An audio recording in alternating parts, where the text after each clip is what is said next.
माज़रत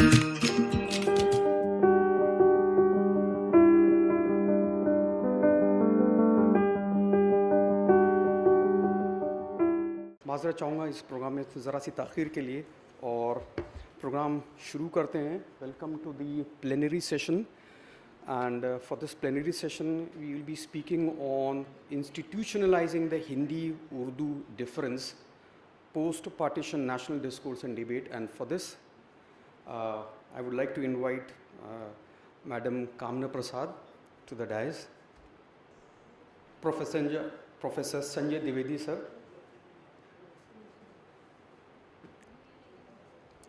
to the dais. I would like to invite Janab Qurban Ali Saab to the dais, Janab Sheshadri Chari Saab to the dais, and I request Madam Nagma Sir to moderate this session.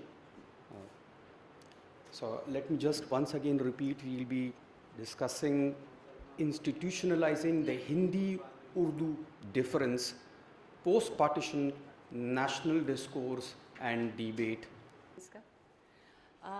आदाब आप तमाम लोगों को नमस्कार और खैर मकदम, बहुत बहुत वेलकम। हमें उम्मीद थी कि और ज़्यादा लोग यहाँ पे होंगे, क्योंकि हम सब लोग आपस में एक दूसरे से बातचीत लगातार कर रहे हैं इस मौजू पे, तो कुछ और लोग भी अगर होते सुनने वाले, शायद धीरे धीरे, अरे आपसे मुलाकात नहीं हुई यार तो धीरे धीरे कुछ लोग और आए। मुझे कहा जा रहा है कि आईपीएल का मैच भी है, इसी के लिए शायद लोग क्रिकेट में मसरूफ़ हैं। बहरहाल टॉपिक का इंट्रोडक्शन हुआ कि हम लोग किस बारे में बात कर रहे हैं।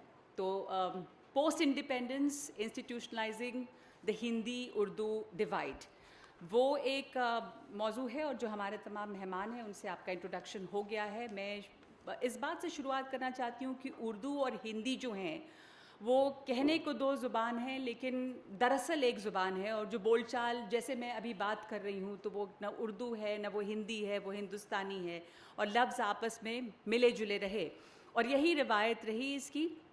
लेकिन फिर ये सोचते हैं हम सब लोग कि आखिर ऐसा कब हुआ जब उर्दू हिंदी से जुदा हो गई और ये फ़ासला बढ़ता गया, और दोनों के बीच में जो भी मुखालफत तो नहीं रही, लेकिन जो भी फ़र्क था वो धीरे धीरे जो है एक खाई जैसी बनती चली गई, इतनी कि फिर वो अलग अलग मज़हब के साथ जुड़ने लगी, और जो ज़ुबान थी वो हिंदी हिंदुओं की हो गई और उर्दू मुसलमानों की हो गई। तो दरअसल ये ज़ुबान उर्दू जो है वो मुसलमानों की नहीं है। हम सब लोग जो यहाँ मौजूद हैं वो तो बहुत अच्छी तरह से ये बात जानते हैं, समझते हैं।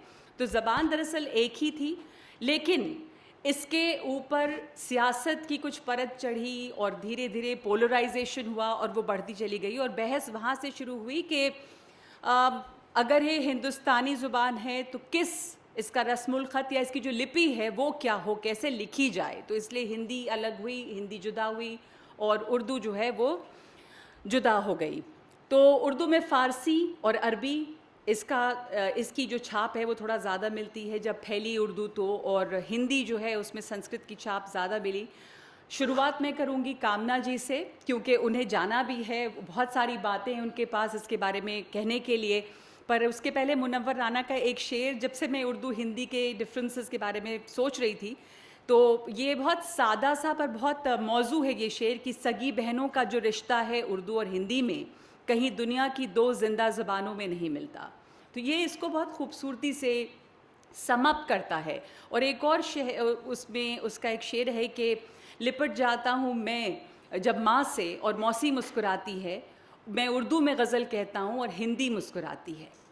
लिपट जाता हूँ माँ से और मौसी मुस्कुराती है, मैं उर्दू में गज़ल कहता हूँ और हिंदी मुस्कुराती है। यानी हिंदी और उर्दू, माँ और मौसी का जो रिश्ता होता है, दो बहनें जो आपस में मिलजुल के रहीं, लेकिन कब इनमें नाइत्तेफाकी हो गई पता नहीं, या नाइत्तेफाकी है भी या नहीं, या लोगों ने खड़ी कर दी है। तो इसके बारे में हम बातचीत करेंगे। और इसके पहले एक और चीज़ मेरे जहन में आ रही है, वो मंटो की बात, कि जब हमारे मुल्क का बंटवारा हो गया, और बंटवारे के फ़ौरन बाद के कुछ सालों में उन्होंने कहानी लिखी हिंदी उर्दू के नाम से, और उसमें झगड़ा जो पहले से चल रहा था, ये पार्टीशन के बाद की कहानी तो नहीं है, उसके पहले से चल रहा था। लगभग 100 साल हो गए थे इस टकराव को लेके कि हिंदी क्या और उर्दू क्या, और दोनों में से बेहतर कौन और कौन किसकी ज़ुबान। तो मंटो ने कहा था कि ये जो बहस है ये बिल्कुल वक्त की बर्बादी है एक तरह से, और ये वैसा ही झगड़ा है जैसे लेमन वाटर और लेमन सोडा का झगड़ा हो, कि क्या फ़र्क है उसमें, मामूली सा फ़र्क है, लेकिन हम उसे एक बड़ी बात बता देते हैं। शुरुआत जो हुई इसकी दरअसल ईस्ट इंडिया कंपनी के आने के बाद से ही, उनकी आमद जैसे हुई वैसे ही उसकी शुरुआत हो गई, क्योंकि तब तक जो कोर्ट की लैंग्वेज थी, जो ज़ुबान थी, वो फ़ारसी थी। तो वो जब आए तो उन्होंने इंग्लिश ला दी, और उसके बाद धीरे धीरे जो है वो फ़ारसी सिमटती चली गई, और उसके बाद जो है ये ज़ुबान में बंटवारा और पोलराइजेशन है वो बढ़ता चला गया है। तो इसकी शुरुआत कैसे हुई ये बहुत बेहतर बताएंगी कामना प्रसाद, और कामना जी ने इस पर इतना काम किया है। मैं चाहूँगी आप आएँ यहाँ पे, और जो उसकी जड़ है हिंदी उर्दू का जो बंटवारा होता चला गया, लेकिन बंटवारे के पहले, पार्टीशन के भी पहले शुरुआत कहाँ से हुई, ये कहानी है जुदा होनी कहाँ से शुरू हो गई। प्लीज़ आएँ आप।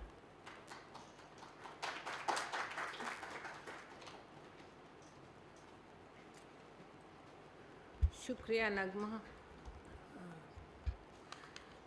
तो आपने कहा कि शुरुआत से, तो हम शुरू करते हैं पहले से भी, बहुत पहले से, जब हमारी ज़बान तश्कील पा रही थी।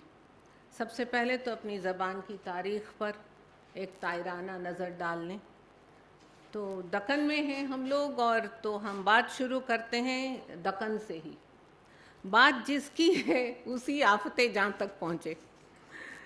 16वीं शताब्दी में उर्दू के पहले साहिबे दीवान शायर मोहम्मद कुली कुतुब शाह का शेर है, संपूर्ण है तुझ जोत से सब जगत, नहीं खाली है नूर से कोई शय। दक्कन की पहले साहिबे दीवान शायरा महलका बाई चंदा 18वीं सदी में लिख रही थीं, फूल बनने की तमन्ना में जिए बैठी है, हर कली जान को मुट्ठी में लिए बैठी है। 13वीं सदी में अपनी हमारंग शख्सियत और फ़न से शेर व सुखन की तारीख़ लिखने वाले सूफ़ी शायर अमीर खुसरो ने हमारी ज़बान को हिंदवी का नाम दिया। उनकी मुरतब करदा लुग़त खालिक बारी सिरजनहार में 12 बार हिंदी और 55 बार हिंदवी लफ्ज़ का इस्तेमाल किया गया है इस ज़बान के लिए। तो फ़ारसी और खड़ी बोली में कहे जाने वाले उनके शोहराए आफाक अशार से तो हम सब वाकिफ़ हैं। जब वो कहते हैं ज़ेहाल मिस्कीन मकुन तगाफुल दुराए नैना बनाए बतियाँ, किताब हिजरा न दारम ऐजा न लेहू काहे लगाए छतियाँ। तो कदीम संस्कृत और उस दौर की जदीद फ़ारसी आमेज़ हिंदवी का भी संगम होने लगा था उस वक्त, और बुनियाद बनने लगी थी हिंदुस्तान की मुश्तरका तहज़ीब की। लिखा है, द्रष्टुम तत्र विचित्रताम सुमनसाम, मैं था गया बाग में, काचित तत्र कुरंग शाव नैना, गुल तोड़ती थी खड़ी। To see those amazing blossoms, I had gone into the garden, where a doe-eyed beauty stood plucking the flowers. आज भी अरबी फ़ारसी के कितने ही लफ्ज़ शुद्ध संस्कृत और हिंदी के शब्दों के साथ इस तरह घुल मिल गए हैं कि अलग किए ही नहीं जा सकते। जैसे शादी, ब्याह, क़िस्सा कहानी, देर सबेर, धन दौलत, मरहम पट्टी, हंसी मजाक, दीन धर्म, या फिर राम रहीम, इस तरह के बहुत सारे अल्फाज हैं। और अमीर खुसरो के 200 बरस बाद कबीर की निर्गुण शायरी मकबूल हो रही थी। पोथी पढ़ी पढ़ी जगमुआ, पंडित भया न कोय, ढाई आखर प्रेम का, पढ़े सो पंडित होए।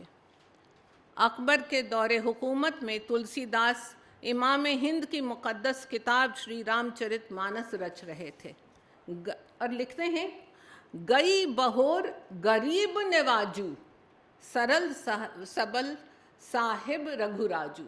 अब साहिब अरबी का लफ्ज़ है, और गरीब नवाजू तो आपको पता है। तो 13वीं से 17वीं सदी के दौरान सूफियों और भक्ति संतों की कुशादा जहनी और तबादला ख्याल ने एक ऐसी रवायत का आगाज़ किया जो हिंदुस्तान की सेक्युलर पहचान बन गई। इसी ज़माने में रहीम दोहों में अपने फ़न का जौहर दिखा रहे थे। रहीमन धागा प्रेम का मत तोड़ो चटकाए, टूटे तो फिर जुड़त नहीं, जुड़े गांठ पड़ जाए। और 15वीं शताब्दी में गुरु नानक रूहानियत का पैगाम दे रहे थे। नानक सायर एओ कहत है सच्चे परवरदिगारा। मिर्ज़ा गालिब की ज़िंदगी में ही उनके खतूत का इंतखाब ऊदे हिंदी के नाम से उर्दू रस्मुल ख़त में शाया हुआ। आरजू लखनवी की तकरीबन 100 बरस पहले की गज़ल है, किसने भीगे हुए बालों से ये झटका पानी, झूम के आई घटा टूट के बरसा पानी। और अल्लामा इकबाल कह रहे थे, शक्ति भी शांति भी भक्तों के गीत में है, धरती के बासियों की मुक्ति प्रीत में है। तो इन तमाम शोरा ने अपने अपने कलाम में जो ज़बान बरती है उसे आखिर क्या नाम दिया जाएगा? हिंदवी, खड़ी बोली, हिंदी, अवधी, रेख्ता, उर्दू मुअल्ला या फिर उर्दू? दर हकीकत हम चाहे कोई भी नाम इसे दें, ज़बानें तो सारी हिंदुस्तानी ही हैं। तो दोस्तों, ये सारी ज़बानें खुसरो की रुबाई में भी हैं और तुलसी की चौपाई में भी। जहाँ से हिंदी की तारीख शुरू होती है वहीं से उर्दू की तारीख भी शुरू होती है। और हिंदी के ध्वजावाहक भारतेंदु हरिश्चंद्र ने भी रसा तखल्लुस से उर्दू शायरी में तंबा आजमाई की। आप सबको पता है कि मोमिन की वो बड़ी मशहूर गज़ल के वो जो हम में तुम में करार था, तुम्हें याद हो कि न याद हो, वही याने वादा निबाह का, तुम्हें याद हो कि न याद हो। और उसके लिए भारतेंदु ने लिखा कि वो नाथ अपनी दयालुता तुम्हें याद हो कि न याद हो, वो जो कौल भक्तों से था किया, तुम्हें याद हो कि न याद हो। तो इस तरह की जब बातें होती हैं तो हमको ये नहीं समझ में आता है कि इतना झगड़ा और इतनी वो कि हिंदी और उर्दू अलग अलग ज़बानें हैं। देखिए, आज के ज़माने में कोई भी एक ज़बान से काम नहीं चल सकता, ये ग्लोबल युग है। और इसमें और हिंदी उर्दू तो खैर इस तरह शीरो शकर हो चुके हैं कि बहुत मुश्किल है इनको अलग करना, और करना भी नहीं चाहिए क्योंकि ये हमारी विरसे में मिली हुई सिर्फ एक ज़बान नहीं बल्कि एक तहज़ीब है। तो अभी हम मेरे ख्याल में मैं इतने ख़त्म, फिर आप जब पूछेंगी तो कुछ और फिर बात होगी इस पर। नहीं मतलब जी, तो नहीं, हम ये कह रहे थे कि जैसे मैंने कहा कि ग्लोबल दौर में ये किसी एक ज़बान के सहारे ना तो ज़िंदगी चल सकती है और ना हम जी सकते हैं, ना हम तरक्की कर सकते हैं। और ज़बानें तो रवां दवां रहनी चाहिए और तभी ज़िंदा रहती हैं और ज़िंदा रखती भी हैं। तो हमारी ज़बानों में न जाने कितने विदेशी अल्फाज दबे पाँव आ गए जिनका हमें खुल के मतलब हम इस्तेमाल भी कर रहे हैं और जिनका हमें खुद एहसास नहीं हुआ कि ये कब आ गए। तो जैसे telephone, train, station, school, college, ये सोचते भी नहीं हैं हम। तो और हम हैं कि हिंदी उर्दू में घिरे हैं और शीर और शक्कर को अलग कर रहे हैं, तो उससे तो हमें कुछ हासिल है नहीं, क्योंकि अगली नस्लों के लिए ये बहुत मुश्किल काम हो जाएगा कि हम अगर उनको इस लड़ाई में फंसा दें। तो हमारी ज़बानों के लिए रोमन स्क्रिप्ट का इस्तेमाल भी कोई नई बात नहीं है, हम लोग सब इसको रो रहे हैं। इसको तो जो आजकल जो इंटरनेट की ज़बान है उसको तो इंग्लिश खुद हैरत से देख रही है, हिंदी और उर्दू तो बिल्कुल अलग बात है। और ये जो तरीक़ा था रोमन स्क्रिप्ट के इस्तेमाल करने का वो 100-150 साल पुराना है। वो उसमें वो अंग्रेज़ उसको ज़रूरतन रोमन में लिखा करते थे, हिंदी को और हिंदुस्तानी को। और अकबर इलाहाबादी ने तो उस ज़माने में अंग्रेज़ी का इस्तेमाल अपने अशार में किया है कि कहते हैं कौम के गम में डिनर खाते हैं हुक्काम के साथ, रंज लीडर को बहुत है मगर आराम के साथ। तो आजकल सोशल मीडिया ने बेहतरीन आसानियां फराहम कर दी हैं, जिसकी वजह से हम लोग ख़ासकर नौजवान हिंदुस्तानी ज़बानों को रोमन में लिखने लगे हैं और ये चलन ज़ोरों पर है। One understands when purists demand that their languages stay pure. But we all know that languages live and grow only if more and more people communicate in them, and modern India communicates in global mix.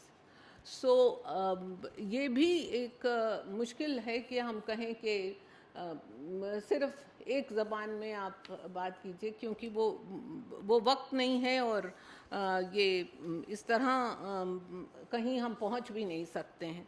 तो इंस्टीट्यूशनलाइजिंग Hindi and Urdu difference की तो हम चाहे कितने भी debate, बहस, मुबाहसे कर लें, कितना भी लोगों को समझा लें और मज़हब से इसे जोड़ लें, कितना भी वोट बैंक की पॉलिटिक्स कर लें, हिंदुस्तानी ज़बानें जो बिल्कुल मिल गई हों, शीरो शकर हो गई हों, उन्हें ता क़यामत अलग नहीं किया जा सकता। और दिल के बहलाने के लिए भी यह ख्याल सरासर गलत है, गैर ज़रूरी है और गैर ज़िम्मेदाराना भी है। तो दरअसल अदावत कुछ भी नहीं, लेकिन एक अखाड़ा कायम है, अगर इससे फलक का दिल बहले हम लोग तमाशा क्यों न करें। नहीं, मगर मेरा एक सवाल था। जी। आपने तो बड़ी अच्छी बातें की और होनी भी चाहिए। लेकिन क्या आपको लगता है कि उर्दू किसी इम्तियाज का शिकार हुई है? जो टॉपिक है हमारे आज की सेशन। नहीं, मैं वो तो हम लोग पोस्ट पार्टीशन की बात कर रहे हैं, और हमको लगता है कि उर्दू शिकार, ये जो अगर हम अपने स्क्रिप्ट की बात कर रहे हैं कुरबान साहब, तो हम ये कहना चाहते हैं कि स्क्रिप्ट से सिर्फ उर्दू को ख़तरा नहीं है, इस वक्त हर ज़बान को ख़तरा है और हिंदी को भी ख़तरा है, क्योंकि हमारे बच्चे जो जितना उर्दू नहीं सीख रहे हैं, अगर वो नहीं सीख रहे हैं तो हिंदी भी नहीं सीख रहे हैं। और दूसरी बात ये है कि जो हम बता रहे हैं कि उर्दू नहीं सीख रहे हैं, वो पहले से कहीं ज़्यादा सीख रहे हैं। अभी जहाँ जहाँ हम उर्दू के जिस तरह कॉलेजेस हैं, पहले हमारी ऑफिशियल ज़बान थी, और हम ये सोचते हैं कि जो अगर ये तकसीम के बाद अगर बस वो एक वोट की वजह से उर्दू बराबरी पे थी, वहाँ पे तो बन गई थी उर्दू वहाँ के नेशनल लैंग्वेज। हमारी ऑफिशियल लैंग्वेज उर्दू इसलिए नहीं बनी क्योंकि वो बराबरी पे वोटिंग थी, और फिर एक वोट की वजह, डिसाइसिव वोट की वजह से वो ऑफिशियल लैंग्वेज बनते बनते रह गई। पर दिलों की तो ज़बान उर्दू ही है ना, हिंदुस्तान के रगों में गर्दिश करती है उर्दू। सॉरी, मुझे जाना है। जी, हिंदुस्तान के रगों में गर्दिश जरूर करती है। आपने बहुत अच्छा कहा कि ज़बान जिंदा होती है जब उसके बोलने वाले होते हैं, और किसी ज़बान को खतरा नहीं है जब तक कि बोलने वाले हों। बहुत शुक्रिया आपका। ऐसे जो ये टॉपिक है आज का, जो मौजू है, तो सज्जन द्विवेदी जी, मैं आपसे इस बात पर जानना चाहूँगी कि ये मिली जुली तहजीब जो है वो तो है, और हमारी ज़ुबान भी मिली जुली है, लेकिन फिर दरअसल इसकी शुरुआत इस बंटवारे की जो है वो हुई कैसे? उर्दू हिंदी का जो फर्क है, हम पार्टीशन पे आएंगे, बंटवारे पे भी आएंगे, पर इसकी जो बुनियाद है वो तो तभी पड़ गई जब ईस्ट इंडिया कंपनी आई, और उसके बाद जो हमारी हिंदुस्तानी ज़ुबान की उसके स्क्रिप्ट्स की वजह से ये फर्क शुरू हुआ। तो बहस तो उसी वक्त से शुरू हो चुकी थी, जब 100 साल तो हो चुके थे इस बहस को, थोड़ा ऊँच नीच, लेकिन जब बंटवारा हुआ उसके बाद ये और ज़्यादा पुख्ता होती चली गई। तो उसके बारे में थोड़ा सा अगर हम शुरू से भी देखें कि ये जिसको हम कह रहे हैं इंस्टीट्यूशनलाइजिंग द डिफरेंस, तो वो जो फर्क है वो कैसे बहुत ज़्यादा पुख्ता हो गया, दोनों तरफ एक ढांचे में बिल्कुल बंद गया। देखिए, बात ये है कि बंटवारा तो हुआ मुल्क का, और जब बंटवारा हो गया तो भाषाएं उसके मिसाने के बिना संभव नहीं है। बंटवारा अगर मुल्क का हुआ, जिन कारणों से हुआ, उन कारणों को छिपाने की कोई जरूरत नहीं, उसमें भाषा भी बड़ा कारण, और जिस भाषा के नाते विभाजन हुआ है उस भाषा को थोड़ा बहुत उसका खमेजा उठाना पड़ेगा। तो ठीक है कि हम कहते हैं कि भाई हमारे दिल में है, हमारे इसमें है, वो ठीक है, क्योंकि आप देखिए कि सिर्फ एक ही मुल्क नहीं बटाते, उस हिंदुस्तानी के बारे में सोचिए जो हिंदुस्तानी हिंदुस्तान में पैदा होता है और पाकिस्तान में जवान होता है और बांग्लादेश में बूढ़ा होता है। उस हिंदुस्तानी की त्रासदी की कल्पना करिए आप कि वो एक ही जन्म में 3 मुल्कों के दर्शन करता है और सिर्फ पाकिस्तानी नहीं बना, बांग्लादेशी बना, उसमें भाषा ही कारण बनी। तो भाषा की अपनी एक अस्मिता है, अगर भाषा की अस्मिता को स्वीकार नहीं किया जाएगा और भाषाओं के आधार पर राजनीति की जाएगी या भाषाओं के आधार पर मुल्क गढ़े जाएंगे तो दूसरे मुल्क भी वहीं पे जगह खोज लेंगे, जैसे पाकिस्तान में एक दूसरा मुल्क बन गया। और इस नाते हमें इस भाषा के मुद्दे को बहुत संवेदना से देखने की जरूरत है। भाषा हमारी अस्मिता है और अगर हमारी अस्मिता से कोई खिलवाड़ करता है किसी आधार पर तो उर्दू को उसका जरूर अवेयर होना पड़ा, इसको स्वीकार करने में किसी को हिचक नहीं होनी चाहिए। बार बार ये बात होती है कि जैसे आज भी मन से एक बड़े पत्रकार ने कहा कि वो स्वीकृति उर्दू को नहीं मिली जो मिलनी चाहिए। मैं तो ये कहता हूँ कि जो ओपननेस, जो खुलापन हिंदी ने दिखाया नॉर्मली कि हिंदी के एमए के लिटरेचर में आप देखिए, एमए के पाठ्यक्रम में देखिए उर्दू की कितने लोगों को जगह मिलती है और उसी तरह जब एमए उर्दू करने बच्चा जा रहा है उसमें हिंदी के कितने राइटर पढ़ाए जा रहे हैं। तो ये बहुत छोटी छोटी बातें हैं जो देखने की चीज़ें हैं।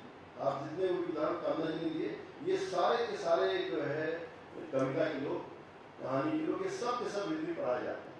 इवन जितने बड़े राइटर उर्दू के हैं अगर ये हिंदी में अनुदित होकर नहीं आते, ये मुल्क उनको जानते ही ज़्यादा मील तक की मील से लेके गालिब सब लोगों ने देवनागरी पढ़ी, लोग खूब पढ़ते। अभी हमारे छत्तीसगढ़ के वरिष्ठ पत्रकार सराब लालचंद कुर्बान जी, रमेश नैयर जी की डेथ हुई।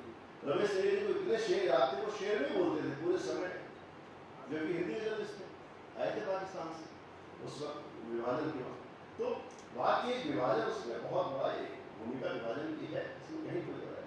जी, तो मैं चाहूँगी कि आप अपने जो आपके इसके ऊपर ख्याल है वो आप बताएं कि जो दरअसल ये टॉपिक है कि इंस्टीट्यूशनलाइज कैसे हुआ हिंदी उर्दू का जो फ़र्क है, लेकिन आपने जो कहा उससे एक सवाल मेरे जहन में आ रहा है कि आपने कहा भाषा के चलते बंटवारा हुआ, लेकिन सवाल ये है कि भाषा भी कारण है, भाषा एक अगर कारण थी तो भाषा के नाते दो मुल्क बने हैं, ये मैं कह रहा हूँ। बांग्लादेश भाषा का भाषा नहीं, लेकिन क्या ठीक है, मैं काउंटर क्वेश्चन से इतना नहीं करना चाहती, पर मैं सिर्फ ये पूछना चाह रही हूँ कि जो मजहब के आधार पे मुल्क बटा, पर ये जो जुबानें थी, जो भाषा थी, वो किसी एक मजहब की तो थी नहीं। हमने शुरुआत में यही कहा कि ये हिंदुस्तानी बोली थी और बंटवारा जब हुआ उसके पहले से ही 100 साल पहले से ये बहस तो शुरू हो गई थी, तो बंटवारे से क्या इसको जोड़ना सही है। लेकिन हाँ ये जरूर है कि बंटवारे के बाद इन दोनों जुबानों की अपनी अपनी मजहब का छाप उस पर पड़ गया कि हिंदी किसकी है, उर्दू किसकी है। और मेरे ख्याल से आज की पूरी बातचीत या बहस इसी बात पे है कि ये हुआ कब और कैसे, ये इसके ऊपर सियासत थी कि क्या जुबानों को मजहब के साथ जोड़ना चाहिए था या अभी भी क्या सही है, उर्दू मुसलमानों की है ये नहीं, ये क्यों हम कहेंगे या होनी भी नहीं चाहिए, जैसे या हिंदी जो है वो सिर्फ हिंदुओं की ये भी नहीं है। बट सिशाती जारी जी आपके इसके ऊपर क्या ख्याल है? हिंदुस्तानी जबान पाकिस्तान की राष्ट्रभाषा है, पर मेरे गर्व करने से मसला हल नहीं होता। नहीं बिल्कुल नहीं, मैं आपसे मैं ये भी नहीं कि मैं आपसे सहमत नहीं हूँ, मैं सिर्फ उसकी वजह जानना चाह रही हूँ क्योंकि यहाँ पे आज हम लोग टीवी डिबेट में तो नहीं है, हम ये एकेडमिक बात समझना चाह रहे हैं कि ये जो बंटवारा होता चला गया ये दरअसल किस तरह से बहुत मजबूत हो, फर्क था, झगड़ा ये भी शुरू हुआ कि कौन सी जबान बेहतर और स्क्रिप्ट क्या हो, अगर हम हिंदुस्तानी बोल रहे हैं तो उर्दू लिखें कि हम देवनागरी लिखें, उर्दू यानी कि अरबी की जो रस्मुल खत जो स्क्रिप्ट है, जो लिपि है। तो ये धीरे धीरे बढ़ा कैसे, अब ये इसकी जो शुरुआत है वो 1903 में भी जब इसको रेजोल्यूशन पास हुआ उसके बाद से भी वो बंटवारा और डिफाइन होता चला गया दोनों लैंग्वेजेस का। आप इसके ऊपर आपके क्या ख्याल है? नहीं, मैं थोड़ा इस विषय पर और गहराई में जाना चाहता हूँ और केवल गहराई में नहीं, थोड़ा आप अगर कहें तो जो आम बातें हम अभी कर रहे हैं पार्टीशन के बारे में उससे थोड़ा हट कर एक देखा जाए तो कुछ स्ट्रेटेजिक बात इस पर ध्यान देनी चाहिए। देखिए हम अभी एक प्रोमाइस जिसको हम कहते हैं, उस प्रोमाइस को लेकर चलते हैं कि हिंदू मुस्लिम डिवाइड, इस्लाम हिंदुत्व डिवाइड, हिंदी उर्दू डिवाइड, ये पार्टीशन का बैकग्राउंड है। यानी पार्टीशन इसीलिए हुआ कि ये दोनों जो तलवारें हैं वो एक म्यान में नहीं रह सकते हैं। लेकिन मुझे ऐसा लगता है कि हमें हिंदी वर्सेस उर्दू समझने के पहले या हिंदू वर्सेस मुस्लिम समझने के पहले पार्टीशन का जो स्ट्रेटेजिक आउटलुक था ब्रिटिश का, वो समझना चाहिए। लेकिन आज जैसे चीन के बारे में हम कहते हैं, China is a rising power, तो आज जो कुछ भी जियोपॉलिटिकल स्ट्रेटजी अमेरिका या दूसरे देश कर रहे हैं वो चीन के खिलाफ कर रहे हैं। 1930-40 में चीन कहीं भी नहीं था। उस समय Union of Soviet Socialist Republic या Soviet Russia was the most powerful entity, और 1940 से लेके there was a strategic outlook कि the conflict was between the democratic western world, so called democratic या जो कुछ भी कहें, मैं जियोपॉलिटिक्स का लेक्चर नहीं दे रहा हूँ इसीलिए मैं कुछ शब्द ऐसे यूज़ कर रहा हूँ, और उनका एडवर्सरी था Soviet Union. Soviet Union was planning at that time to form an axis. So वो जो एक्सिस था वो Soviet Union, Turkey, Iran, Afghanistan, ये एक्सिस, और उसमें अगर भारत स्वतंत्र हो जाता है, इंडिया आफ्टर आज़ादी के बाद भारत भी उसमें जुड़ेगा, इंडिया भी जुड़ेगा। सो ये जो एक्सिस है it be so strong that Soviet union will get A direct entry into Indian ocean. तो सोवियत यूनियन को इंडियन ओशन से दूर रखने के लिए एक बफर की ज़रूरत थी। तो इस स्ट्रेटेजिक बफर कैसे क्रिएट हो सकता है? स्ट्रेटेजिक बफर क्रिएट करने के लिए हमें कुछ चीज़ें चाहिए। So one of the strategy was of the British was to create a Islamic state. Islamic state क्यों? तो उनको उस समय ऐसा लग रहा था कि कम्युनिस्ट सोवियत यूनियन जो है वो एक रिलीजियस कंट्री के साथ तालमेल नहीं बिठा पाएगा। This was the whole idea.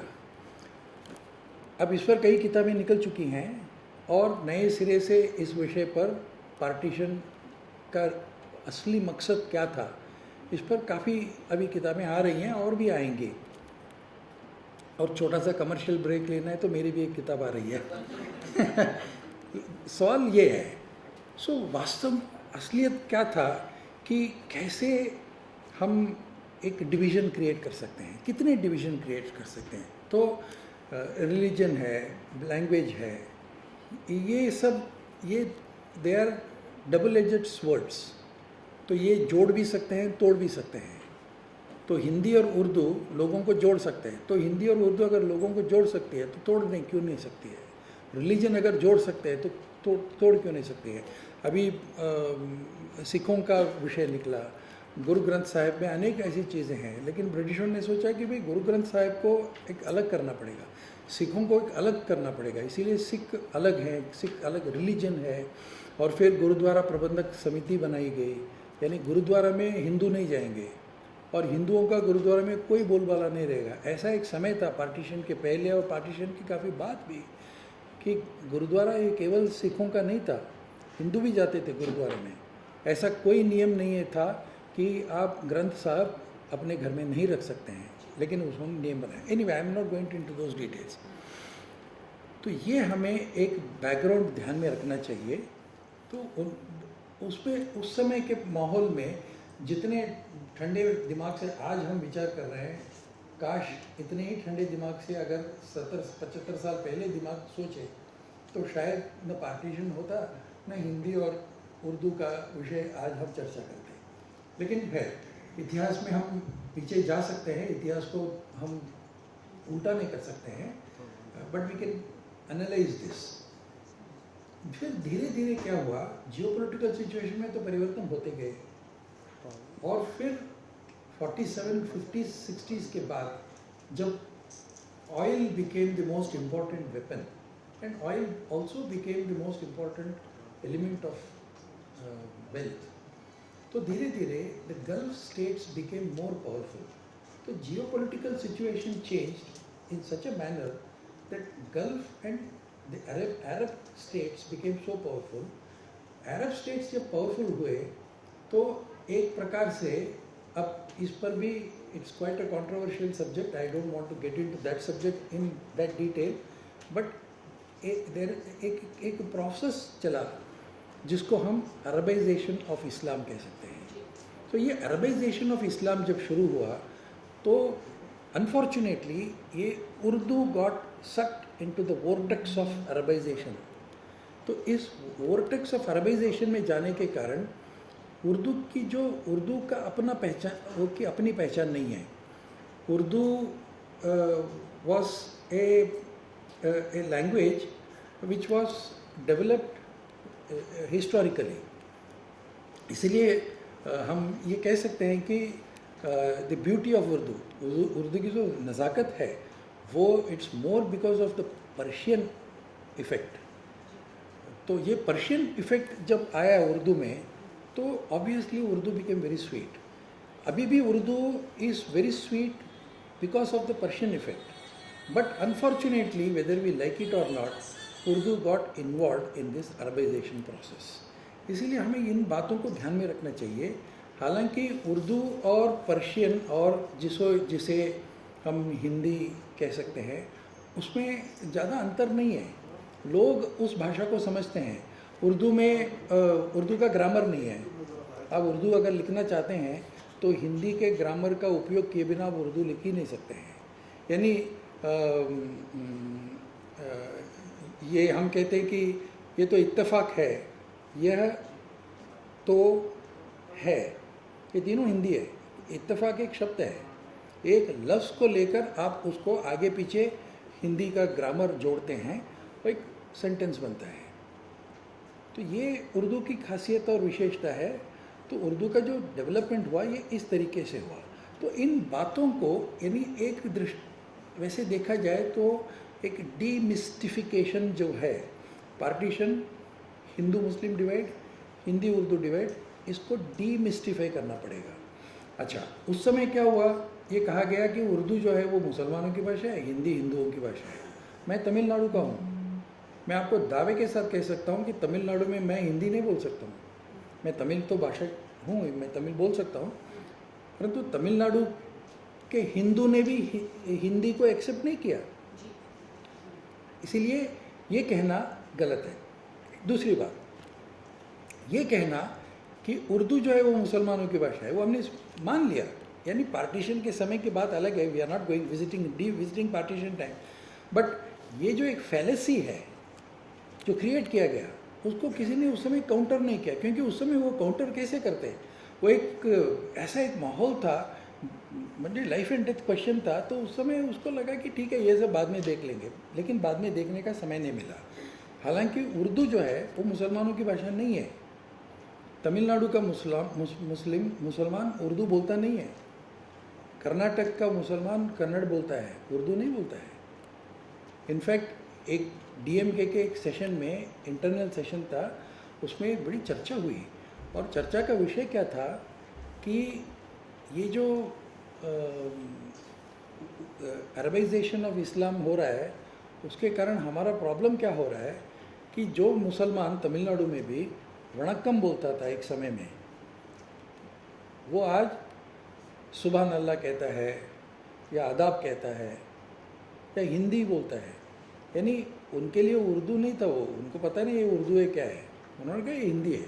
Anti Hindi के नाते वो उन्होंने वो किया. एक बात. दूसरी बात बताता हूँ थोड़ा, अगर इफ़ यू डोंट माइंड. एक तमिलनाडु में अनेक रामायण है, उसमें तमिलनाडु का एक रामायण है, उसको कंब रामायण कहते हैं. बड़ा प्रसिद्ध कंब रामायण है, बहुत फेमस है. तो आज अगर कोई कंब रामायण पढ़ना चाहता है तो उसका विवेचन बड़ा मुश्किल है, बड़ी कठिन भाषा में लिखी हुई है. तो उसको तमिल भाषा में, सरल तमिल भाषा में कंब रामायण का एक किताब उपलब्ध है. और कंबन कड़गम नाम की एक संस्था है जो 70 साल पुरानी है, 70-80 साल पुरानी है. तो उस संस्था ने इस पुस्तक को भी वापस छपा है. और इस किताब को लिखने वाले कौन हैं? इस किताब के लेखक हैं कंब रामायण के इस तमिल भाषा में इस किताब को लिखने वाले का नाम है जस्टिस मोहम्मद इस्माइल। जस्टिस मोहम्मद इस्माइल की भाषा उर्दू नहीं है, तमिल है। तो ये जो एक बात है, इस बात को हमें समझने की ज़रूरत है। और एक जो डीमिस्टिफिकेशन है, उसमें सबसे पहला डीमिस्टिफिकेशन ये है कि जो ब्रिटिशों ने कहा कि partition was not Urdu Hindu Muslim divide, Hindi Urdu divide was not the reason for partition, it was a strategic issue. So that has to be delinked. भाषा और रिलीजन से इसको डीलिंक करना ज़रूरी है। ये one the first demystification. Second demystification is that Urdu is the language of Muslim, Hindi is the language of Hindu. ये दूसरा डीमिस्टिफिकेशन की ज़रूरत है।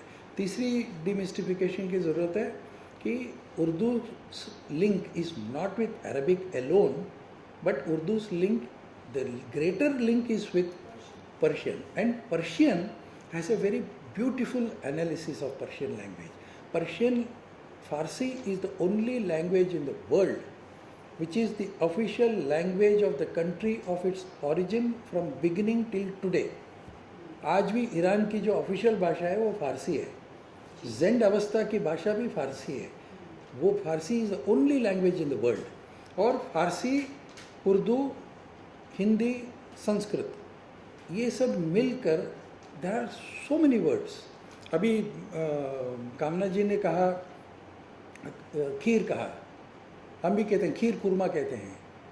खीर जो है फारसी में खीर इज़ मिल्क, संस्कृत में वो शब्द है क्षीर, इसीलिए फारसी में भी क्षीर है। हाँ, क्षीर कहते हैं, संस्कृत में क्षीर है।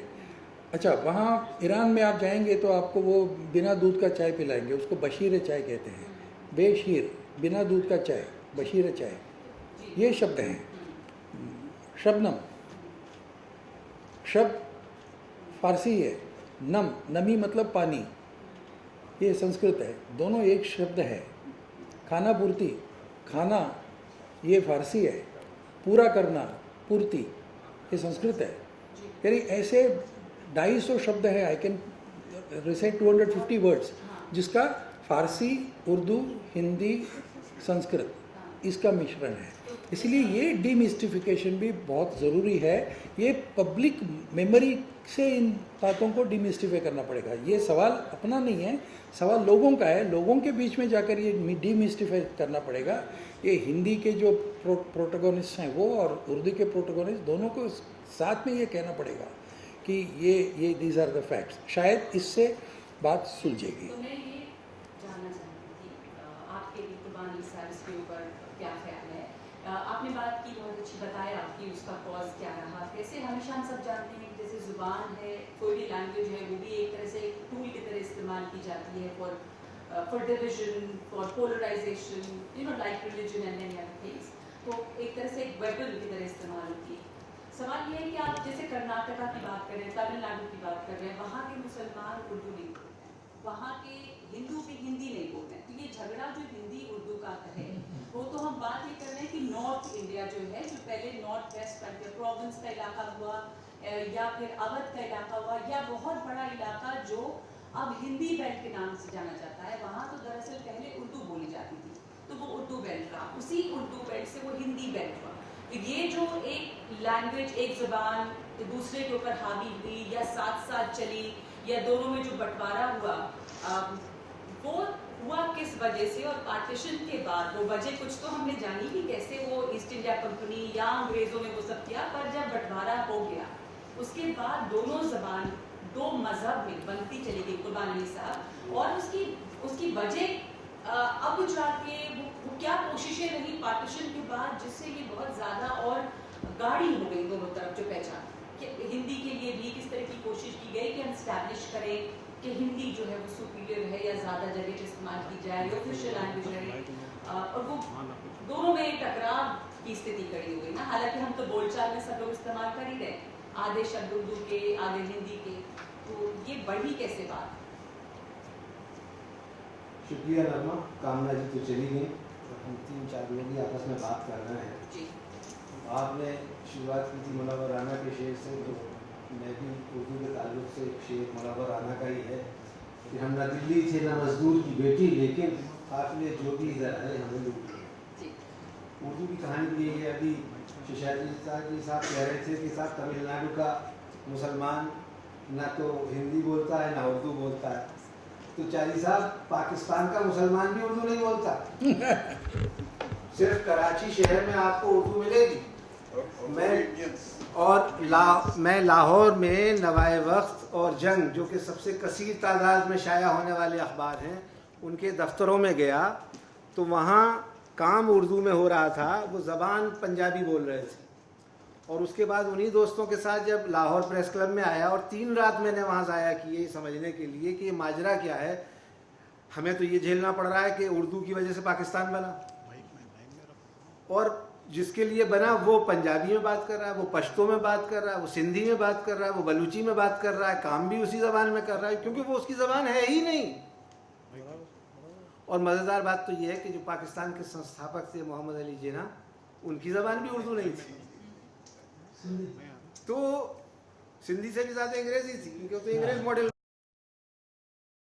संजय जी, आपने कहा कि साहब एक कारण बंटवारा जो हुआ उसमें भाषा भी थी, और किस तरह से भुगतना पड़ेगा। सन 47 में मुल्क आज़ाद हुआ, बंटवारा हुआ, और बकौल जावेद अख्तर कि हमारी सरकार ने, भारत सरकार ने कश्मीर पे तो पाकिस्तान के दावे को कभी नहीं माना, लेकिन उर्दू के मामले में मान लिया कि उर्दू जो है वो उसकी सरकारी ज़बान है, हमारी नहीं है, और हमारा इससे कोई लेना देना नहीं। अब दूसरी ट्रेजेडी सुनिए। जितने लोग मुहाजिर यहाँ आए पाकिस्तान से, उन सब की ज़बान उर्दू थी। लाला लाजपत राय से लेके लाला जगत नारायण तक, और अभी कुछ बरसों पहले तक हिंदी का जो सबसे ज़्यादा लार्जेस्ट सर्कुलेटेड अखबार था वो लाला जगत नारायण का हिंद समाचार था। आप बहादुर शाह जफर मार्ग पर जाइए तो आज भी आपको प्रताप और मिलाप की बिल्डिंगें मिलेंगी। ये एक बंटवारा हो गया। अगर मुसलमानों की ज़बान थी तो उसी वक्त में वो ज़बान को भी ख़त्म कर देना चाहिए था, लेकिन नहीं, ज़बानें इस तरह से ना तो ख़त्म होती हैं और ना होती हैं। लेकिन हाँ, उर्दू के साथ ये तासुब ज़रूर हुआ कि उसको जो एक प्रोटेक्शन मिलना चाहिए था, जो पैट्रोनेज मिलना चाहिए था, वो नहीं मिला, और नतीजा ये कि वो ज़बान रोज़ी रोटी की ज़बान नहीं रह गई। हालांकि बॉलीवुड में आज भी बहुत बड़ी तादाद में उसका इस्तेमाल होता है। आज भी उसके लिखने वाले हसन कमाल साहब बैठे हुए थे, बाहर चले गए। बहुत सारी फिल्मों के गाने और डायलॉग्स लिखे जावेद अख्तर, सलीम जावेद की जोड़ी ने कई बड़ी शानदार फिल्में लिखी। और एक ज़माना था कि सारी जो हिंदी फिल्में थीं वो दरअसल उर्दू फिल्में होती थीं। बहुत बात को 60 के बाद में उनको हिंदी फिल्में लिखना शुरू हुआ, क्योंकि ज़बान उसकी एक ही है। तो ये ट्रेजेडी तो हुई है। और ये आपने सही कहा कि नॉर्थ इंडिया में ये जो माहौल बना कि साहब, चूँकि पाकिस्तान मूवमेंट खड़ा करने में उर्दू का बड़ा रोल रहा है और पाकिस्तान की सरकारी ज़बान उर्दू हो गई, इसलिए इसे यहाँ से निकालो, इसको ख़त्म करो। और उसके नतीजे में ये हुआ कि चूँकि रोज़ी रोटी की ज़बान नहीं रह गई। मैं जब जर्नलिज्म में आया, मेरी मादरी ज़बान उर्दू है, लेकिन मैंने देखा कि उर्दू ज़बान में मुझे नौकरी नहीं मिलेगी या मैं अपना गुजारा नहीं कर पाऊँगा उस तरह से। तो मैंने हिंदी को और अंग्रेज़ी को एडॉप्ट किया और उसमें काम किया। क्योंकि आज सुबह भी ये बातें कही गई, बड़ी अच्छी अच्छी बातें कहने के लिए, बहुत सुनने में भी अच्छी लगती हैं कि बड़ा रोशन मुस्तकबिल है, बार बार कहा गया बहुत रोशन मुस्तकबिल है। लेकिन वो रोशन मुस्तकबिल कहाँ है साहब? कितने लोगों को आप नौकरी देंगे? और अगर वो रोज़ी रोटी की ज़बान नहीं बन पाएगी तो शेर व शायरी की ज़बान आप ज़रूर उसका फ़ायदा उठा लीजिए। जिस तरह से बिरयानी खा के, कबाब खा के आप उसका लुत्फ़ ले लेते हैं, उसी तरह से शायरी का भी लुत्फ़ आप देवनागरी में ले सकते हैं। प्रकाश पंडित ने बड़ा काम किया कि हिंदी के जितने बड़े शायर थे उनकी सारी शायरी उन्होंने हिंदी में देवनागरी में छाप दी, और उसको लोग आज भी पढ़ते हैं, और उससे लोगों ने पैसा भी बनाया, पब्लिशर्स ने। तो असल मामला ये है कि जो एक डिस्क्रिमिनेशन हुआ वो एक सच्चाई है, उस पर पर्दा डालने से कोई फ़ायदा है नहीं कि साहब ये अलग किया जा रहा है। कामना जी ने बहुत कोशिश की उस मामले को रफू करने की, मगर वो खाई इतनी बड़ी हो चुकी है कि उसको अगर संजीदगी से आप, लेकिन एक और चीज़ हो रही है सरकारी तौर पे, और ये तो सब तो हुआ, लेकिन अभी पिछले कुछ वर्षों में हमने देखा कि दिल्ली में रेख्ता के नाम से एक ऑर्गेनाइजेशन आता है सामने, और वो इंडिया इंटरनेशनल के एक छोटे से फंक्शन के तौर पे शुरू हुआ था, लेकिन फिर उसको इंदिरा गांधी आर्ट कल्चर जो सेंटर है वहाँ ले जाया गया, वो भी जगह कम पड़ गई, अब स्टेडियम में होता है, और उसमें 90% लोग चारी साहब जो आते हैं उर्दू के आशिक, वो नॉन मुस्लिम होते हैं, वो लोग होते हैं जिनकी उर्दू ज़बान नहीं है, लेकिन उनको उर्दू शायरी में, इश्क करने में और दूसरी सारी चीज़ों में बहुत अच्छा लगता है उसको सुनना और करना।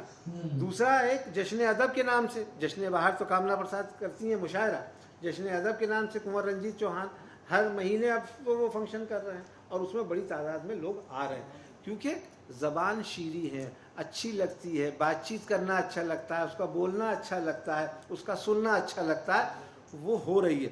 मगर फिर मसला स्क्रिप्ट का आ जाता है, और जब स्क्रिप्ट नहीं होती है तो अस्मिता की बात भाषा की जब हुई तो वो फिर वो बात नहीं बन पाती। हिंदी को आप रोमन में लिखिए, बहुत सारी जगहों पे लिखा भी जाता है, काम भी होता है, लेकिन फिर वो मज़ा नहीं रह जाता, और वो ज़बान की वो ओरिजिनलिटी नहीं रह जाती। और जहाँ तक उर्दू का सवाल है, उर्दू कोई एक ज़बान नहीं है, इसमें अरबी भी है, फ़ारसी भी है, तुर्की भी है, संस्कृत भी है, अवधी भी है, ब्रज भी है, खड़ी बोली भी है।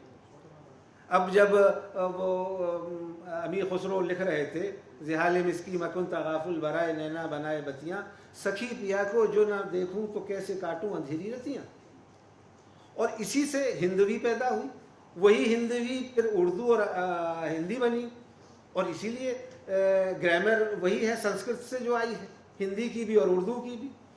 तो आप जब ये सब साल 700-800 साल से सिलसिला चल रहा था, किसी को कोई दिक्कत नहीं थी, लेकिन जब एक पॉलिटिक्स हुई इसके साथ में, एक बात हुई कि इसको कम्युनल एंगल पे मुस्लिम लीग वालों ने उर्दू को इस्तेमाल किया अपने लिए, और उसका खामियाजा उन्हें भुगतना पड़ा बांग्लादेश के बनने से, क्योंकि जिना के पहले दौरे में ही ढाका में बलवा हो गया 1948 में, और ये हुआ कि साहब हमारे ऊपर उर्दू नहीं थोपी जा सकती।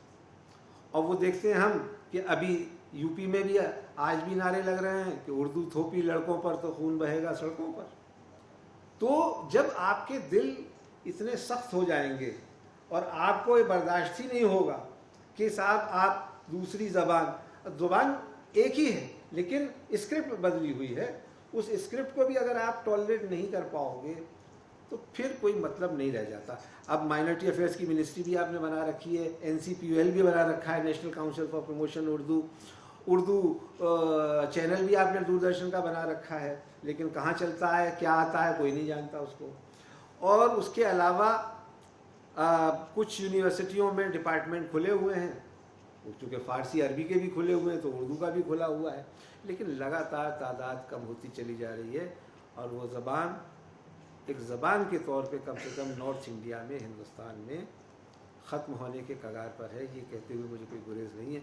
अलबत्ता हैदराबाद ये है कि यहाँ एक तारीख़ी एक रोल रहा है कि यहाँ उर्दू की शायरी भी बहुत हुई, और एक उर्दू का एक बड़ा सरपरस्ती भी रही और गढ़ रहा, तो वो उसकी वजह से यहाँ कुछ थोड़ी सी बची हुई है। तो शायद हम लोग भी यहाँ इसी वजह से बैठे हुए हैं।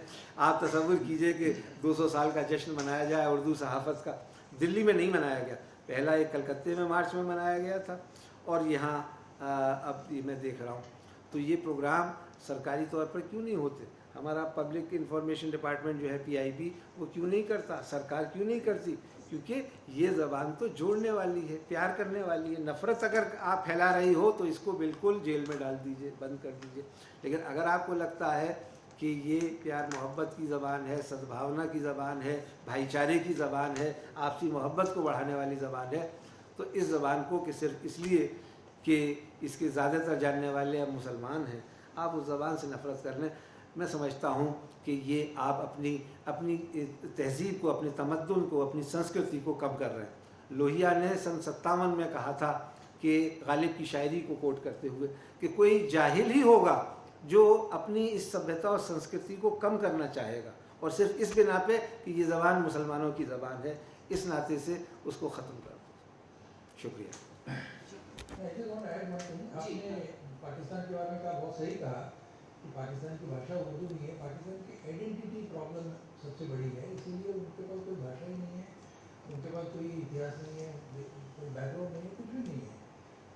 यहाँ तक कि पाकिस्तान में 14 अगस्त को आज़ादी करना ही था, तो जिन्ना साहब को जब पता था कि उन्होंने कहा कि 14 अगस्त का कैसे क्या करें, हम भाषण करेंगे। मेरे भाषण के बाद जैसे भारत की उस समय सोच रही थी कि वो पंडित जवाहरलाल नेहरू भाषण करेंगे, फिर नेशनल एंथम होगा, तो पाकिस्तान के नेशनल एंथम का बड़ा प्रॉब्लम हो गया। तो वो सोचने लगे कि 9 अगस्त को उन्होंने एक मीटिंग बुलाई, 9 अगस्त 1947, रिकॉर्डेड है, इसका सब प्रूफ है। उन्होंने कहा कि हमें भी एक नेशनल एंथम चाहिए। तो बड़ा ढूंढने लगे कोई क्या नेशनल एंथम हो सकता है। तो उनको लगा कि एक साल पहले 1946 में एक जगन्नाथ आज़ाद थे जी, वो पाकिस्तान में ही थे, आज़ादी के बाद भी वही, पार्टीशन के बाद भी वही रहे। जगन्नाथ आज़ाद ने एक कविता लिखी थी पाकिस्तान की कल्पना के बारे में, 6 लाइन की थी कविता, और उसमें वो फारसी में लिखी उन्होंने, सिर्फ एक उर्दू शब्द है, बाकी सब फारसी शब्द थे, फारसी में। तो उन्होंने कहा ये सबसे बढ़िया यही है, तो उनको वो एक्सेप्ट किया।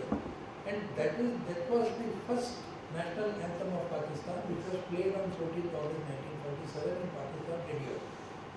It was written by Jagannath आज़ाद।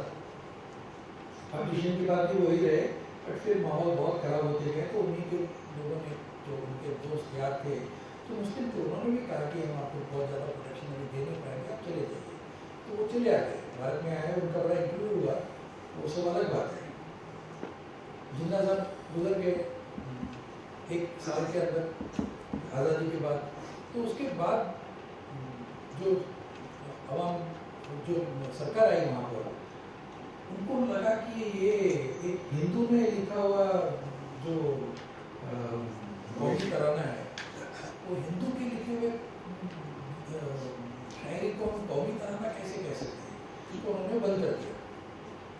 और 1956 में 1956 में जाकर फिर वो हाफिज जलंधरी का उन्होंने गीत चुना एज नेशनल। ये आपने सही कहा पाकिस्तान के बारे में, तो ये भी बहुत कम लोगों को पता है कि the first national anthem of Pakistan was written by Hindu in Urdu. ये जो आप लोगों ने इतिहास की बातें बताई, और आपने जैसा कहा कि जब वो इकोनॉमी से नहीं जुड़ती है ज़ुबान, तो वो धीरे धीरे जाहिर है कि कमज़ोर होगी। अभी मुझे यहाँ बहुत सारे बच्चे मिल रहे हैं जो उर्दू जर्नलिज्म का हिस्सा हैं, तो वो पूछते हैं आके कि आगे क्या स्कोप है, और तो आपको बताते हुए बहुत अफसोस होता है कि आप पढ़ तो रहे हैं बहुत अच्छी यूनिवर्सिटी, लेकिन जाहिर सी बात है कि बहुत ज़्यादा स्कोप इसके बाहर आप निकले तो नौकरी के सेंस में नहीं है। हाँ, शेर व शायरी की ज़ुबान है, मोहब्बत की ज़ुबान है, और ज़ुबान जो है वो ज़िंदा है। और हाँ, बहुत शुक्र है हिंदी फिल्म इंडस्ट्री का कि वो दरअसल हिंदुस्तानी फिल्म इंडस्ट्री है। वहाँ पे भी हम लोग बहुत तरह का बंटवारा आप देखते हैं कि वहाँ पे जो लाइन कैसे खिंच गई है कि कौन किस कैंप का है, वो अफसोसनाक है। लेकिन तमाम तरह की वहाँ पर पहले तो डायलॉग्स पे बहुत असर रहे उर्दू के, बाद में कुछ, लेकिन मुझे तो लगता है कि हिंदी और उर्दू दोनों के असर रहे, बल्कि कुछ गीतों में तो हिंदी और उर्दू जो है वो बिल्कुल साथ साथ मिलते हैं। जैसे गोपाल दास नीरज का मुझे लाइन्स याद आ रही थी, और वो मैं बताना चाहूँगी कि इसमें जो है पहली लाइन देखिए कि स्वप्न झरे फूल से, मीत चुभे शूल से, लुट गए सिंगार सभी बाग के बबूल से। तो पहली लाइन देखिए, दूसरी लाइन, और उसकी चौथी लाइन है कारवां गुजर गया गुबार देखते रहे। तो कारवां, गुबार, पहले स्वप्न, शूल, वो तमाम कितनी आसानी से ज़ुबान जो है एक दूसरे में घुली मिली है। ये सब अच्छी बातें हैं। जो बुरी बातें चुभती हैं वो भी बताई कुर्बान अली साहब ने, वो सब बातें एग्जिस्ट कर रही हैं साथ साथ। संजय जी, आप हम लोगों का जो ये मौजू है जो मेन, अगर मैं उस पर आऊँ कि the topic is institutionalizing the Hindi Urdu debate, divide rather, not debate, divide, post partition national discourse। तो शुरुआत कहाँ से हुई वो हमने जाना समझा। अब जब बंटवारा हुआ और उसके बाद जो है हमारा जो एक जो बहस या जिस तरह का नैरेटिव रहा राष्ट्रीय स्तर पे, वो क्या ऐसी चीज़ें थी जो इस बंटवारे को और दोनों के बीच के फ़र्क को बहुत मजबूत करती चली गई। हिंदी में बहुत सारे लोग ऐसे हुए जिन्होंने हिंदी के मुकाम को बढ़ाने के लिए बहुत काम किया, पर संस्थाएं जैसे ऑल इंडिया रेडियो है या बाकी दूसरी, जहाँ पे वो हिंदी एकदम अलग और उर्दू एकदम अलग, वो बढ़ती चली गई। बल्कि गांधी जी ने तो मुझे याद है कि एक बार ये भी सुझाव दिया था कि आप उसको स्क्रिप्ट को एक ही कर दीजिए, हिंदुस्तानी है ना, तो आप स्क्रिप्ट एक ही रहने दीजिए। वो हुआ नहीं। तो वो हम समझना चाहेंगे कि वो क्या कोशिशें ऐसी रहीं जो इस बंटवारे को बहुत ज़्यादा बड़ा खाई को बड़ी करती चली गई।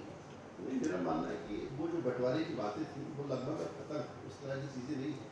तो आप देखिए कि बहुत सारे स्टेट्स में उर्दू को दूसरी राजभाषा का दर्जा मिला और उसका कोई इस तरह का शुरुआती विरोध जरूर रहा, पर अभी मैं 20-25 सालों से तो मैंने उसका विरोध देखा है। जब उत्तर प्रदेश में दूसरी राजभाषा बनाने की कोशिश की गई तो उसका विरोध हुआ। जो कुर्बान रहीम नारा होता है, 25-30 साल पुराना नारा है, बीपी सिंह जो मुख्यमंत्री उस वक्त का। अभी फिर वो राजभाषा उत्तर प्रदेश में बनी, बिहार में बनी, अभी जस्ट जो 4 भाषाएं घोषित की गई कश्मीर के लिए, उसमें उर्दू भी एक है, डोगरी भी एक है। तो एक भाषा के नाते उर्दू को उस तरह से अब सरकारी स्तर पर भी स्वीकार किया जा रहा है और NCPUL तो बहुत अच्छा काम कर रही है, आप देख ही रहे हैं। और राज्य में सब स्टेट्स में उर्दू की अकादमी अलग से बनी है, सब भाषाओं की बन रही हैं। अभी तो कुछ राज्यों ने भोजपुरी अकादमी बना दी, बोली की अकादमी बन रही है। तो देखिए, ये जो भाषाओं का काम है, भाषाओं को बचाने का काम समाज का तो है ही, पर सरकारों की भी समान जिम्मेदारी है, क्योंकि ये बहुभाषी समाज है। भारतीय समाज बहुभाषी समाज, इसमें अनेक भाषाएं, अनेक बोलियाँ बोली जाती हैं। और ख़ासकर जो गृह मंत्रालय है वो इस समय भारतीय भाषाओं को बचाने के लिए, जो भाषाएं बहुत कमज़ोर हैं, मतलब उर्दू तो भी उसमें अखबार चैनल्स हैं, तमाम ऐसी भाषाएं जिनके पास तो कुछ है ही नहीं, स्क्रिप्ट भी नहीं है, ऐसी बोलियाँ भी हमारे पास हैं। तो उनको बचाने के लिए बहुत बड़े स्तर पर सरकार काम कर रही है। और नई शिक्षा नीति तो मातृभाषाओं को लेकर लगातार बात ही कर रही है कि मातृभाषाओं में काम करें। और बोलियों को, भाषाओं को बचाने की सरकार के स्तर पर भी अब वो चीज़ स्वीकार कर ली गई। अभी तक ये था कि भाई लोकप्रियता पर सरकारें जाती थी कि जिस भाषा की लोकप्रियता है, बहुसंख्या है, उसकी एक तरह से वो चलती थी। उर्दू की समस्या क्या है, जैसे बहुत सारे राज्य हैं हर भाषा के, जैसे हम बैठे हैं यहाँ पर तेलंगाना में, तो यहाँ पे 2 स्टेट्स हो गई, आंध्रा की, बंगाल की एक स्टेट हो गई, बांग्ला की हो गई, मराठी हो गई, तमिल की सरनेकई हो गई।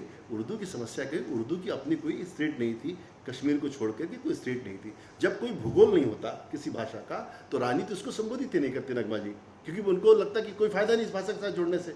हम बंगला साथ जुड़ेंगे तो बंगाली खुश हो जाएगा, तमिल साथ जुड़े तमिल खुश हो जाएगा, इस तरह के वहाँ हिंदी का विरोध चल रहा है। तो अलग अलग स्टेट होने के नाते उनको उसका फायदा मिला। अब उर्दू क्योंकि कई राज्यों में द्वितीय राजभाषा के रूप में स्थापित हो गई है और सरकारी स्तर पर भी मातृभाषाओं को महत्व देने का प्रयास चल रहा है, तो जो राजकीय भाषाएं नहीं हैं घोषित तौर पर किसी राज्य की, उनको भी महत्व मिल रहा है। और मुझे लगता है कि ये मतलब हमें, क्योंकि हमें बहुभाषी समाज है, किसी एक भाषा का नष्ट हो जाना, एक पूरी संस्कृति, एक पूरी परंपरा का नष्ट हो जाना है। तो हमें अपनी भाषाओं को बचाने के लिए, अपनी बोलियों को बचाने के लिए सामाजिक स्तर पर प्रयास करने चाहिए। आवश्यक नहीं हर भाषा नौकरी दे रही हो।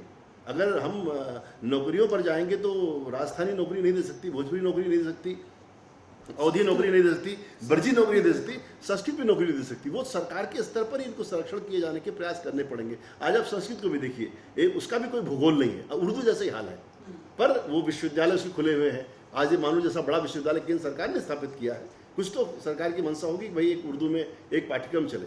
ऐसे संस्कृत के विद्यालय हैं और उर्दू के विद्यालय भी चल रहे हैं समानांतर। तो इन्हीं कोशिशों से ही होगा। और क्योंकि हम बहुभाषी लोग हैं तो 2-3 भाषाएं सीखने का हम प्रयास करें। हम हिंदी जाने, उर्दू भी जाने, अंग्रेजी भी जाने, हम दुनिया के लायक भी बने, ज़िंदगी के लायक बने, हमारी ज़िंदगी में रोशन हो। तो हमें बहुभाषी अपने बच्चों को बनाना पड़ेगा, वो 2-3 भाषाएं सीखें और सरकारों को इसमें पूरा मदद देनी चाहिए। क्योंकि सिर्फ अगर रोजगार के आधार पर देखेंगे तो फिर तो अंग्रेजी को छोड़ के बाकी कोई भाषा सीखनी नहीं चाहिए या फिर रीजनल लैंग्वेज सीखनी चाहिए। तो इसलिए जो है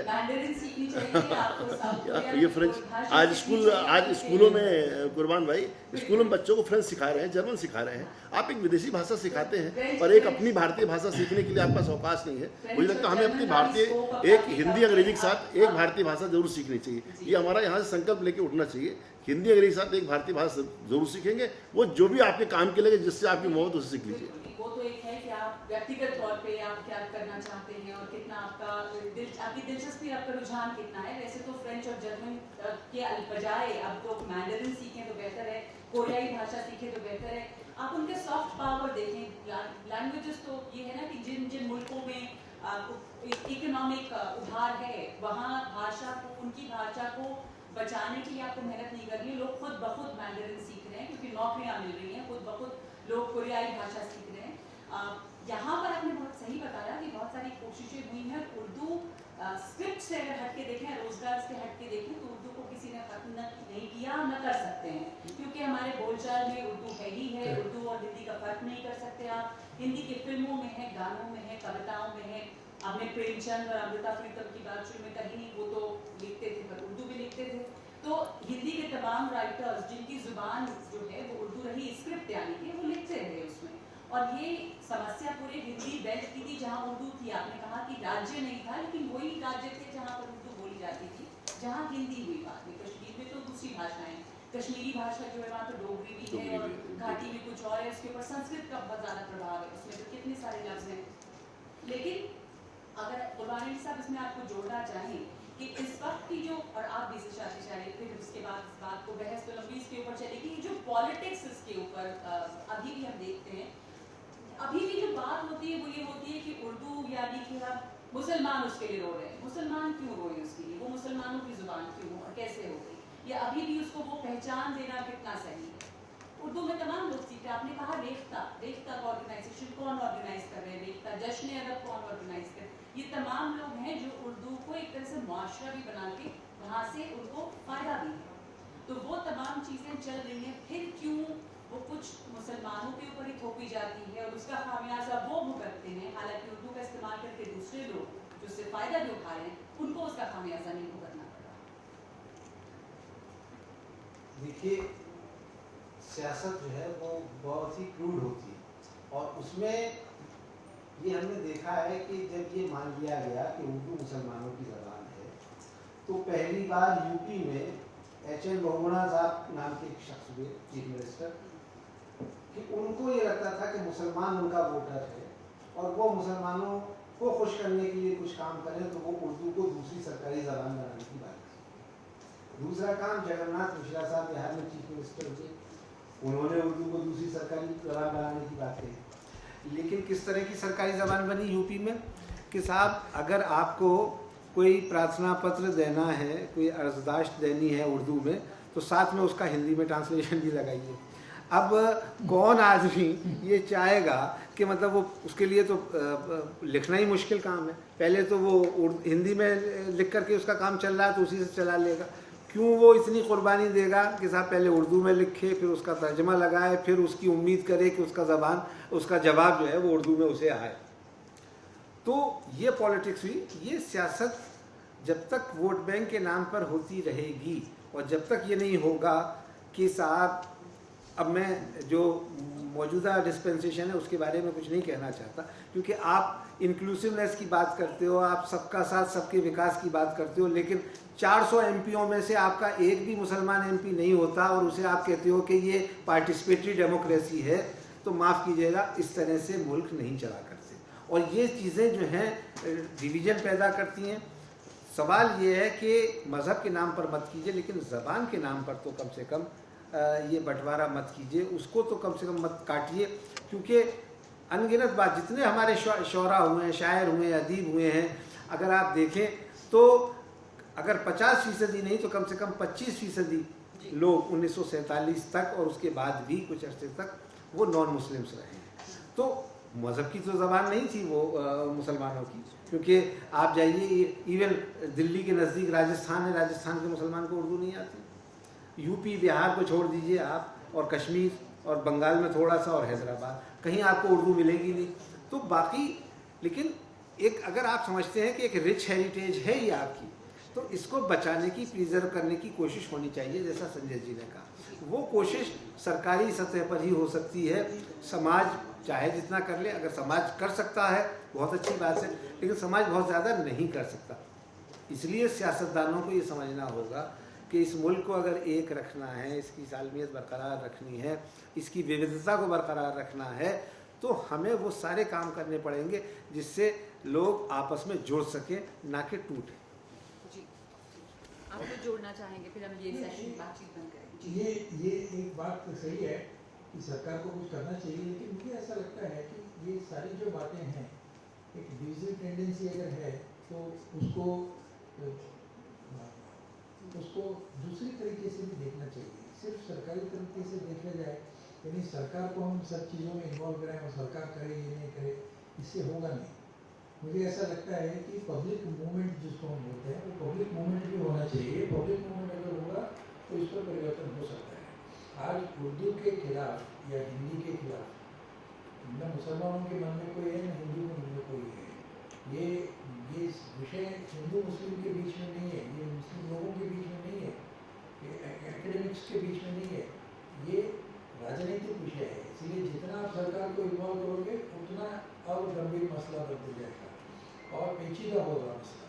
इसलिए मुझे ऐसा लगता है कि उसको delink Urdu and Hindi will have to be delink from politics. वो भी पब्लिक मूवमेंट से ही होगा और ये कर सकते हैं जी। रही बात दूसरी बात, विषय निकला ज्योग्राफी की। देखिए आज तमिलनाडु में कुछ लोग तमिल तो बोलते ही हैं, लेकिन एक अलग तमिल को थोड़ा फर्क, 8 कोस बदले पानी 4 कोस वाणी, तो तमिल की एक और वाणी है जिसको कोंगू बोलते हैं। तो वो लोग कहते हैं कि कोंगू एक अलग भाषा है। वैसे तुलु है, तुलु की कोई ज्योग्राफी नहीं है, तो तुलु का रिवाइवल हो रहा है। तुलु भाषा है, तुलु की लिपि नहीं है, जैसे वो है वैसे तुलु की लिपि नहीं है, फिर भी तुलु इज डेवलपिंग। कोंकणी है, कोंकणी सभी जगह बोली जाती है, कोंकणी ऑफिशियल लैंग्वेज है वो गोवा का, और कोंकणी की लिपि स्क्रिप्ट ही नहीं है कोंकणी की। Konkani is not a dead language, it's a live language, people speak that language, but it doesn't have a script. Tulu का भी अभी स्क्रिप्ट नहीं है, but there are people have tried and found out some scripts, तो वो चल रहा है। और जहाँ तक स्क्रिप्ट की बात है, देखिए I am in favour of developing all scripts. सभी जो स्क्रिप्ट्स हैं उनको डेवलप तो करना चाहिए, बट जब तक आप अगर उस पर ही टिकी रहेंगे तो उसके कारण द लैंग्वेज गेट्स अफेक्टेड। इसीलिए लैंग्वेज का प्रचार अगर करना है तो आपको थोड़ा बहुत स्क्रिप्ट से डीलिंग करना पड़ेगा। बहुत साल पहले अपने विनोबा भावे जी ने एक प्रयोग शुरू किया था। उन्होंने कहा कि जितने भी अभी गीतांजलि है, गीतांजलि बंगाली में है, हर कोई बंगाली पढ़ नहीं सकता है, लेकिन जो बंगाली समझ सकता है वो गीतांजलि को अप्रिशिएट कर सकता है। तो उन्होंने क्या किया, एक ही पन्ने में एक जगह बंगाली में गीतांजलि को लिखा और दूसरी जगह हिंदी में लिखा। तो बंगाली जो है वो हिंदी में जब पढ़ते हैं तो वो समझ सकते हैं। हाँ, इसमें कुछ प्रॉब्लम्स होंगे, लेकिन उर्दू में भी वही प्रॉब्लम है। फॉर एग्जाम्पल अगर मैं कहूँ मिल अल अफदल अन यतशस हदा अल तशक्कुक, तो समझिए ये अरबिक है। उर्दू में क्या बोल रहे हैं, बहुत सिंपल है। ये जुल्फ अगर उनके बिखर जाए तो अब इसको आप क्या कहेंगे? इसे मैं तो मेरे भी समझ में आई उर्दू, तो आप इसको हिंदी में क्यों नहीं लिख सकते हैं?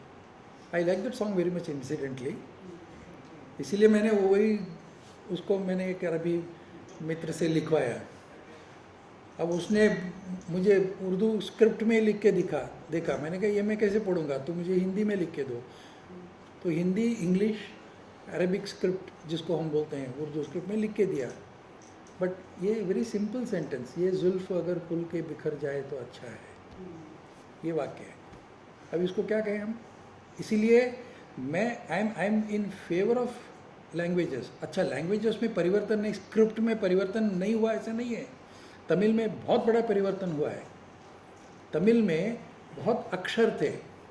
अब ये जो सरकारें हैं, बीच में डीएमके की सरकार जब से आई तब से उन्होंने क्या किया, कुछ लेटर्स जो है अक्षर कम कर दिए। उसका परिणाम क्या हुआ? परिणाम ये हुआ कि तमिल में क है, हिंदी में क ख ग ग ग है, ठीक है ना। अभी कलम आप लिख सकते हैं क ल म, गधा ग लिखेंगे, ठीक है। तमिल में क शब्द जो है, अक्षर जो है, वो सब क ख ग घ के लिए एक ही अक्षर है। इसीलिए कांति और गांधी अक्षर एक ही है। तो पहले आप फोटो देखेंगे तो आपको है ये गांधी है, कमल है तो फिर कांति है। ये तमिल की हालत है, तमिल स्क्रिप्ट की हालत है। अब क्या करेगी सरकारें? ये सरकार नहीं किया, सरकारों के हाथ में जाएगी तो ये हालत होगा, स्क्रिप्ट की भी यही हालत होगी। लेकिन आपने कोंकणी और दूसरी जुबान की बात की, मैं आपकी बिल्कुल सहमत हूँ आपकी बातों से, और आप उन लोगों में से हैं जो बहुत ही समझदारी की और कभी अच्छी बातें करते हैं। मैं माइनॉरिटी में हूँ। अच्छा ये रहा कि आज यही बड़ी बात है कि हम सब बैठ के एक दूसरे की बात सुन पाए, बिना झगड़ा किए, बिना एक दूसरे के ऊपर पानी की बोतलें फेंके, जैसे टीवी केस में होता है। तो सुनने का, एक दूसरे को सुनने का जो है वो हमारे अंदर सब्र रहा, ये बहुत अच्छा। कुछ एक दूसरे से बात नहीं भी कर सकते हैं, और मुझे लगता है कि जाहिर सी बात है कि पर्शियन जो है वो कोर्ट लैंग्वेज और एलीट की भाषा थी, और वहाँ से वो आगे बढ़ती गई, और जैसे बहुत सारी चीज़ों में अंग्रेज जिम्मेदार हैं, इसके लिए भी और फर्दर बंटवारे के लिए जिम्मेदार काफ़ी हद तक रहे। सब लोग फारसी नहीं पढ़ सकते थे, और फारसी जो पढ़ सकते थे, इसीलिए एक कहावत बाद में चली कि पढ़े फारसी बेचे तेल। यानी फारसी पढ़ने के बाद भी तुम तेल बेच रहे हो, मतलब ये तुम पीएचडी के बाद तुम प्यून की नौकरी कर रहे हो ऐसे। तो अब ये है कि चूंकि वो दोनों जुबान, अफसोस है कि हिंदू और मुसलमानों से अलग हो नहीं पा रही, तो इसलिए उर्दू की जो नियति है वो एक अलग हो गई है। लेकिन हाँ, ये जाहिर है कि वो हम सबके ऊपर है कि हम कैसे उस जुबान को जिंदा रखें, और जो उसमें बंटवारा है उसको कम से कम मजहब से अलग रखें। भाषा भाषा है, मजहबों से जुड़ी नहीं है। अगर भाषा के नाम पे राष्ट्रवाद या नेशनलिज्म की बात होती है तो फिर मुश्किल बंटवारा और बढ़ता जाता है। बहुत शुक्रिया, मेरे ख्याल से दूसरे सेशन का वक्त हो गया इसके बाद करने के लिए। लोग कम थे, हम आपस में बातचीत करके इसका फायदा उठाते रहे। पर बहुत शुक्रिया आप तमाम लोगों का जो आए यहाँ पर और बैठे थे। राहुल जी बैठे रहे लगातार, बहुत बहुत शुक्रिया आपका।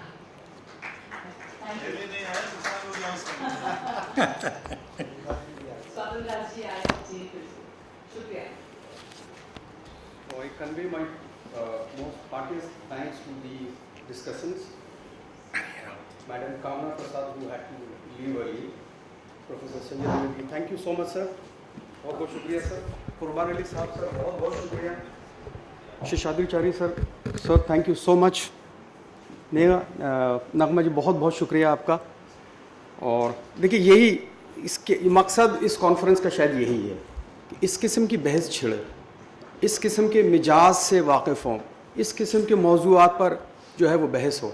तो मेरे ख़्याल से सही रास्ते पर जो है हमारा कॉन्फ्रेंस बिल्कुल सही चल रहा है। बहुत बहुत शुक्रिया, बहुत बहुत शुक्रिया। और एक छोटा सा मैं अनाउंसमेंट कर दूं, वो ये कि जो आज हमारा जो तीसरा प्लेनरी सेशन था वो मुलतवी हो गया है, और वो कल सुबह 9:30 बजे होगा, जिसके मेहमान थे हमारे जनाब राहुल देव, जनाब अतर फारूकी साहब, जनाब मोहम्मद वजाहुद्दीन साहब, मधुकर उपाध्याय साहब, मोहम्मद आरिफ साहब, जिसे मॉडरेट करने वाले थे जनाब उर्मिलेश साहब।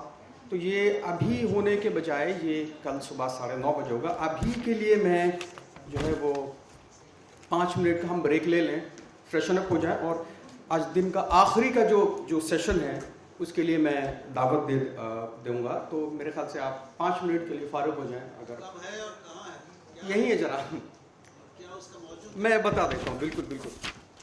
तो सबके पास नहीं है, बहुत मुश्किल है। मैं अभी बता देता हूँ। इसका हमारा जो दूसरा प्लेनरी सेशन है वो है Urdu media, vernacular media and main stream media, press, politics, religion.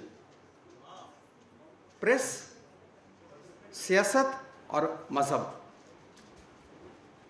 तो इसके लिए मैं दावत देना चाहूँगा प्रोफेसर अमीरुल्लाह खान साहब को।